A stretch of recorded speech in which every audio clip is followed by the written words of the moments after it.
Chhattisgarh high court ने एक बहुत बड़ा फैसला लिया है। अगर कोई लड़का शादी का झांसा देकर किसी लड़की के साथ संबंध बनाता है और उसके बाद शादी करने से मुकर जाता है तो ये अब रेप की श्रेणी में नहीं आएगा। हाई कोर्ट का कहना है अगर लड़की बालिग है और ये सब उस लड़की की सहमति से हुआ है और ये सब करते समय लड़की पूरे होश और हवास में थी तो ये अब रेप की श्रेणी में नहीं आता है। छत्तीसगढ़ हाई कोर्ट के ये फैसला में दोस्तों आपकी क्या राय है जरूर बताइए। ये फैसला दोस्तों अभी का है 4 अप्रैल 2025 का। तो देखिए दोस्तों आखिर मामला क्या था, थोड़ा सा पहले मैं आपको वो बता देता हूं कि मामला था क्या। एक लड़की दोस्तों अचानक अपने घर से गायब हो जाती है। लड़की के पिता पुलिस में रिपोर्ट दर्ज कराते हैं। जांच में पता चलता है कि लड़की आरोपी तरुण सेन के साथ गई थी। बाद में पुलिस लड़की को आरोपी के साथ बरामद कर लेती है। उसके बाद दोस्तों यहाँ पे चलता है दोस्तों हाई कोर्ट का आदेश और लड़का पूरी तरीके से बरी हो जाता है। तो आइए सबसे पहले अपन पूरा केस देख लेते हैं कि एक्चुअली में हमारा केस था क्या। तो देखिए दोस्तों क्या मामला था। यह फौजदारी अपील दंड प्रक्रिया संहिता 1973 की धारा 374(2) के अंतर्गत अपीलकर्ता द्वारा दिनांक 27/9/2019 को विशेष प्रकरण क्रमांक 27/2018 में माननीय विशेष न्यायाधीश अत्याचार रायपुर छत्तीसगढ़ द्वारा पारित 2 सिद्धि एवं दंडादेश के विरुद्ध प्रस्तुत की गई है, जिसके द्वारा अपीलकर्ता को 2 सिद्धि का निम्नानुसार दंडित किया गया है। तो देखिए कैसे दंडित किया गया है। 2 सिद्धि दंड भारतीय दंड संहिता की धारा 376(2)(n) के अंतर्गत 10 वर्ष का सश्रम कारावास तथा 2000 अर्थदंड अदा न करने की स्थिति में 3 माह का अतिरिक्त सश्रम कारावास। बालकों को लैंगिक अपराधों से संरक्षण अधिनियम 2012 की धारा 6 के अंतर्गत 10 वर्ष का सश्रम कारावास तथा 2000 रुपए अर्थदंड अदा न करने की स्थिति में 6 माह का अतिरिक्त सश्रम कारावास, दोनों सजाओं को साथ साथ चलने का निर्देश दिया गया है। तो यहाँ पे देखिए दोस्तों दोनों सजाओं को साथ साथ चलने का निर्देश दिया गया था। तो निचली अदालत जो डिस्ट्रिक्ट कोर्ट थी दोस्तों आरोपी को रेप और पॉस्को में 10 साल की सजा दी। कोर्ट ने माना कि लड़की नाबालिग थी इसीलिए कंसेंट को महत्व नहीं दिया गया। उसके बाद दोस्तों नेक्स्ट में क्या हुआ दोस्तों, तो यहाँ पे क्या हुआ दोस्तों, अब असली कहानी यहीं से शुरू होती है, यहीं से समझिए आप लोग। पुलिस ने आरोपी पर आईपीसी धारा 376(2)(n) बार बार रेप केस लगाया और पॉक्सो एक्ट की धारा 6 लगा दी साथ में। ठीक है ना, ये 2 चीजें ने पुलिस ने की और लगाकर केस दर्ज कर दिया और ट्रायल कोर्ट ने आरोपी को 10 साल की सजा भी दे दी। लेकिन हाई कोर्ट में क्या हुआ, जब मामला हाई कोर्ट पहुंचा तो कोर्ट ने इस पूरे केस को बहुत गहराई से देखा। यहाँ पे देखिए दोस्तों क्या हुआ, लड़की घर से दादी के घर जाने की बात कहकर निकली। बाद में परिवार ने खोजा, सहेली ने बताया कि लड़की आरोपी के साथ गई है, फिर एफआईआर दर्ज हो गई।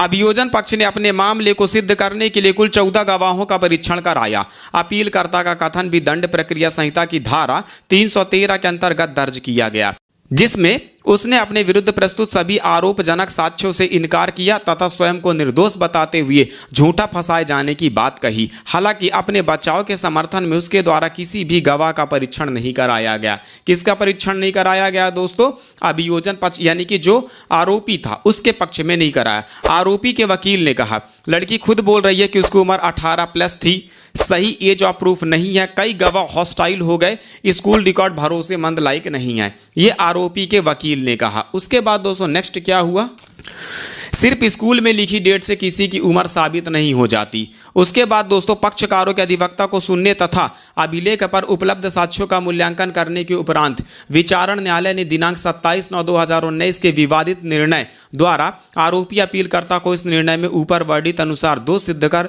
दंडित किया। इसी के विरुद्ध यह अपील प्रस्तुत की गई है। तो यहाँ कोर्ट ने जुवेनाइल जस्टिस एक्ट की धारा 94 बताई, उसमें लिखा कि एज साबित करने के लिए स्कूल सर्टिफिकेट, बर्थ सर्टिफिकेट, फिर मेडिकल टेस्ट, ऑसिफिकेशन टेस्ट का सहारा लिया गया। तो यहाँ पे दोस्तों कोर्ट ने क्या बोला, एज डिटर्मिनेशन का प्रॉपर लीगल प्रोसेस फॉलो होना चाहिए, नहीं तो ऐसे में काम नहीं चलेगा, ऐसा कोर्ट बोला।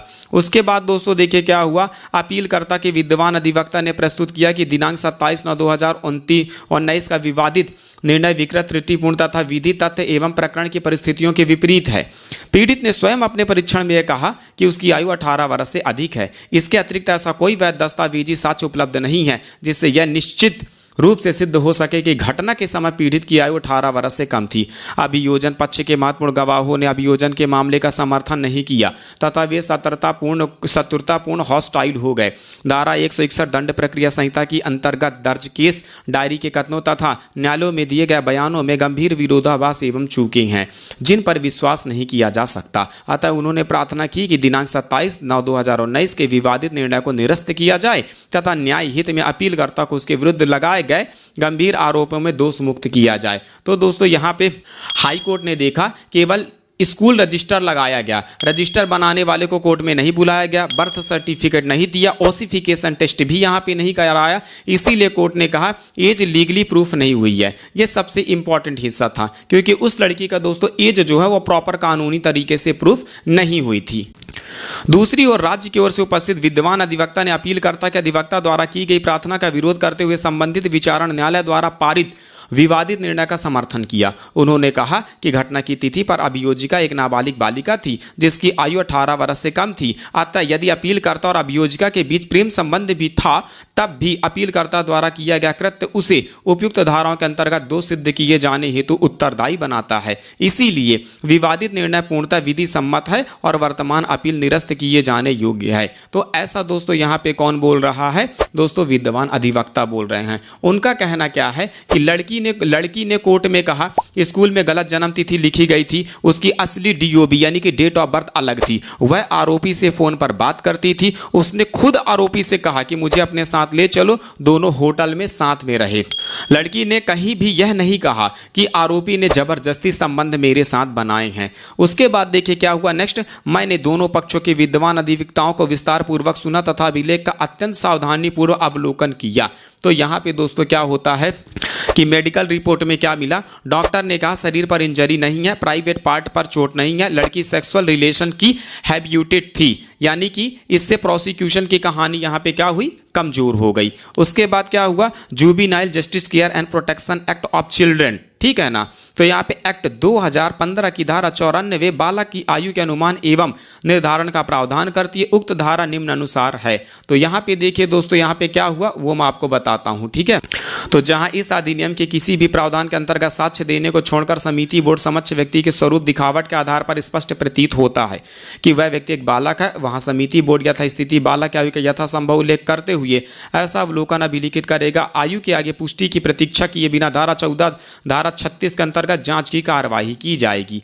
यदि समिति बोर्ड को इस संबंध में युक्तिगत संदेह हो तो समक्ष प्रस्तुत कर बालक है या नहीं तो समिति बोर्ड यथास्थिति आयु निर्धारण की प्रक्रिया अपनाएगा और निम्नलिखित साक्ष्य आयु का निर्धारण करेगा। ये कौन करेगा दोस्तों? ये यहाँ पे समिति बोर्ड करेगा, ठीक है ना। यहाँ पे आपको ये ध्यान में रखना है। अभियोजिका की आयु पर विचार करने के लिए इस न्यायालय को अभियोजन पक्ष द्वारा अभिलेख पर प्रस्तुत साक्ष्य सामग्रियों का परीक्षण करना आवश्यक है। अभियोजन पक्ष ने मुख्य रूप से दाखिल खारिज रजिस्टर XP17 पर भरोसा किया जिसमें अभियोजिका की जन्म तिथि 10/4/2001 अंकित है। अभिलेख पर ऐसा कोई दस्तावेजी साक्ष्य उपलब्ध नहीं है जिससे यह सिद्ध हो सके कि केवल प्रथम कक्षा की अंक सूची के आधार पर अभियोजिका की जन्म तिथि दर्ज की गई थी तथा कोई कोटवारी रजिस्टर भी प्रस्तुत नहीं किया गया है।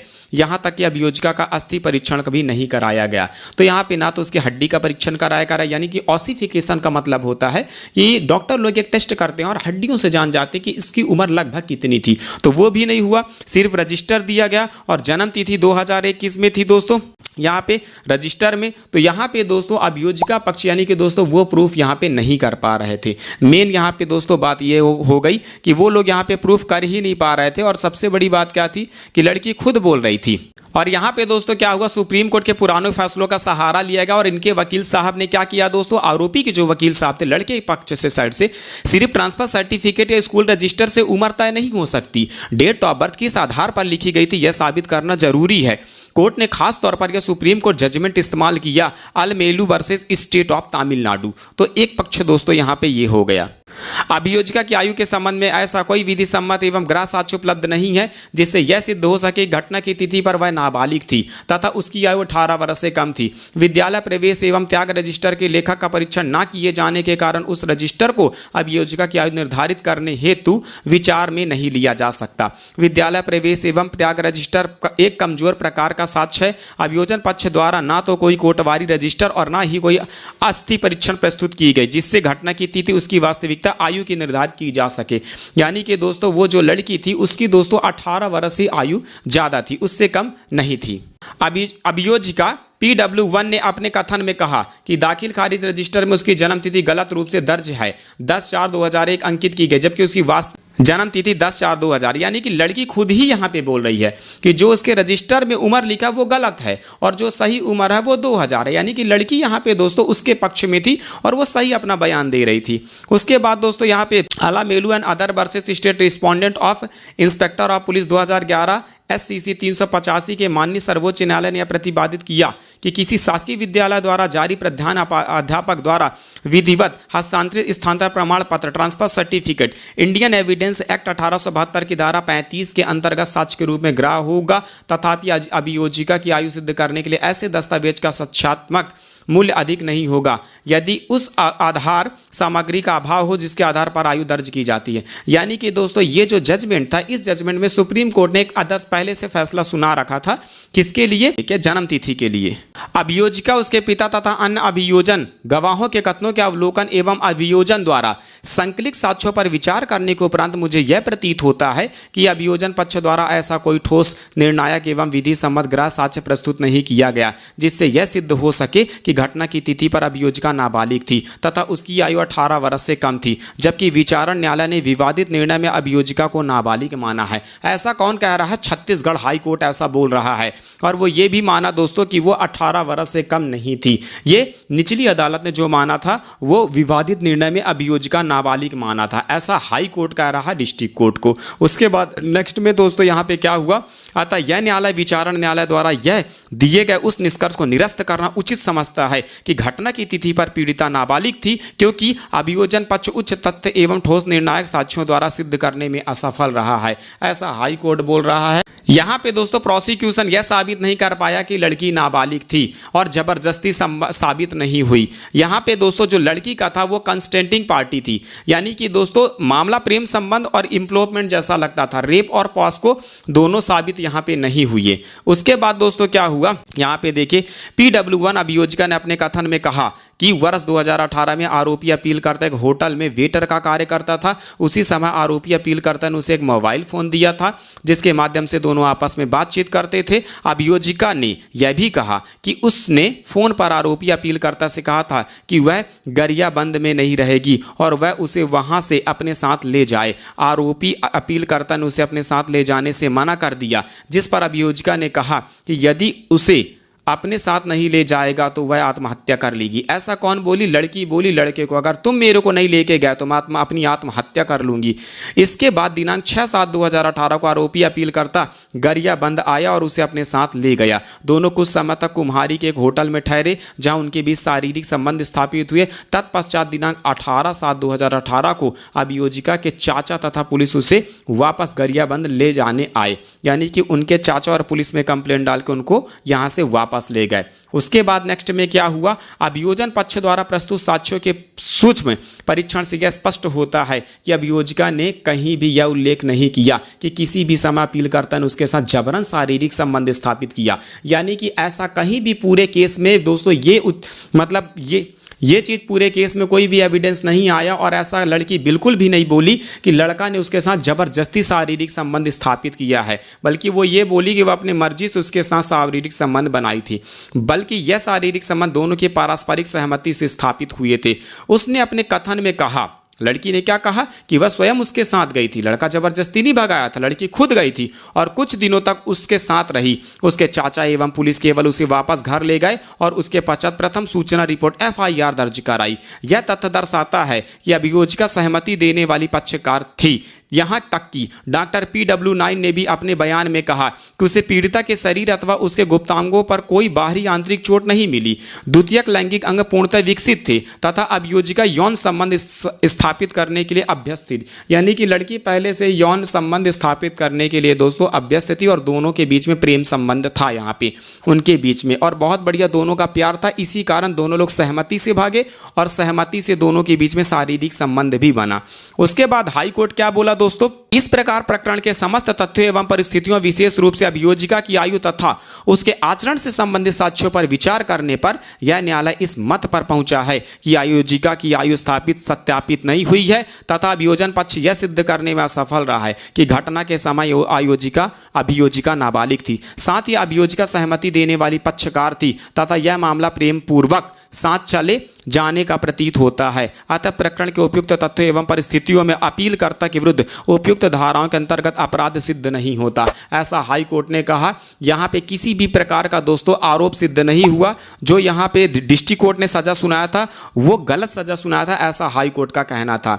उसके बाद क्या हुआ, हाई कोर्ट ने यहाँ पे बोला दोस्तों, तद अनुसार यह अपील स्वीकार की जाती है, दोष सिद्धि का निर्णय एवं दंडादेश निरस्त किए जाते हैं। अपीलकर्ता को उसके विरुद्ध लगाए गए समस्त आरोपों को दोष मुक्त किया जाता है। यह प्रतिवेदित की अपीलकर्ता वर्तमान में जेल में है, यदि वह किसी अन्य प्रकरण में आवश्यक ना हो तो उसे तत्काल रिहा किया जाए, ऐसा हाई कोर्ट का फैसला। तो बहुत शानदार यहाँ पे दोस्तों हाई कोर्ट ने फैसला सुनाया है। यहाँ पे हाई कोर्ट ने दोस्तों फाइनल यहाँ पे दोस्तों डिसीजन दे दिया। तो दोस्तों यहाँ पे क्या हुआ, ट्रायल कोर्ट की सजा रद्द कर दी हाई कोर्ट ने, आरोपी को बरी भी कर दिया, जेल से रिहा करने का आदेश दे दिया। तो दोस्तों ये बहुत शानदार फैसला था और इस फैसले को सुनाया है दोस्तों न्यायाधीश अरविंद कुमार वर्मा ने। तो दोस्तों यहाँ पे बहुत बढ़िया शानदार फैसला था दोस्तों ये छत्तीसगढ़ हाई कोर्ट का, क्योंकि आज के डेट में जानते हैं दोस्तों लड़की लोग भी दोस्तों इसका गलत यूज करती हैं। पहले दोस्तों अपने दोस्तों सहमति से करती हैं, बाद में फंसाने वाला भी कार्य कर देती हैं। तो छत्तीसगढ़ का दोस्तों ये जजमेंट आपको कैसा लगा बताइए, और ये जजमेंट दोस्तों कैसा था। तो उसके पहले सबसे पहले मैं आपको पूरा जजमेंट दिखा देता हूं कि एक्चुअल में जजमेंट यहां पे था क्या।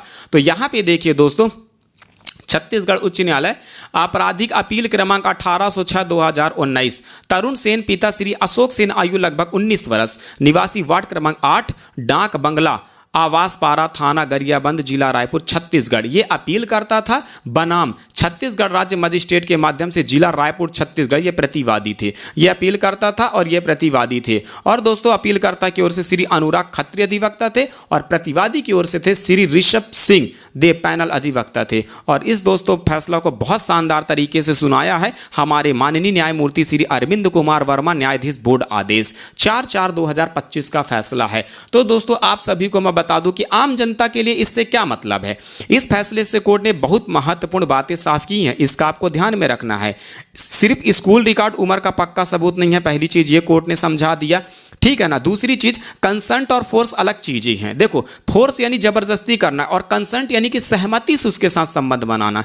तीसरा लव अफेयर हर बार रेप नहीं होता, कई बार देखो प्यार मोहब्बत होता है, सहमति से होता है सारी चीजें, लेकिन बाद में दोस्तों रेप बना देते हैं, तो ऐसा नहीं होगा। और प्रोसिक्यूशन को हर बात सॉलिड एविडेंस से साबित करनी होगी, ये हाई कोर्ट ने साफ साफ शब्दों में बता दिया।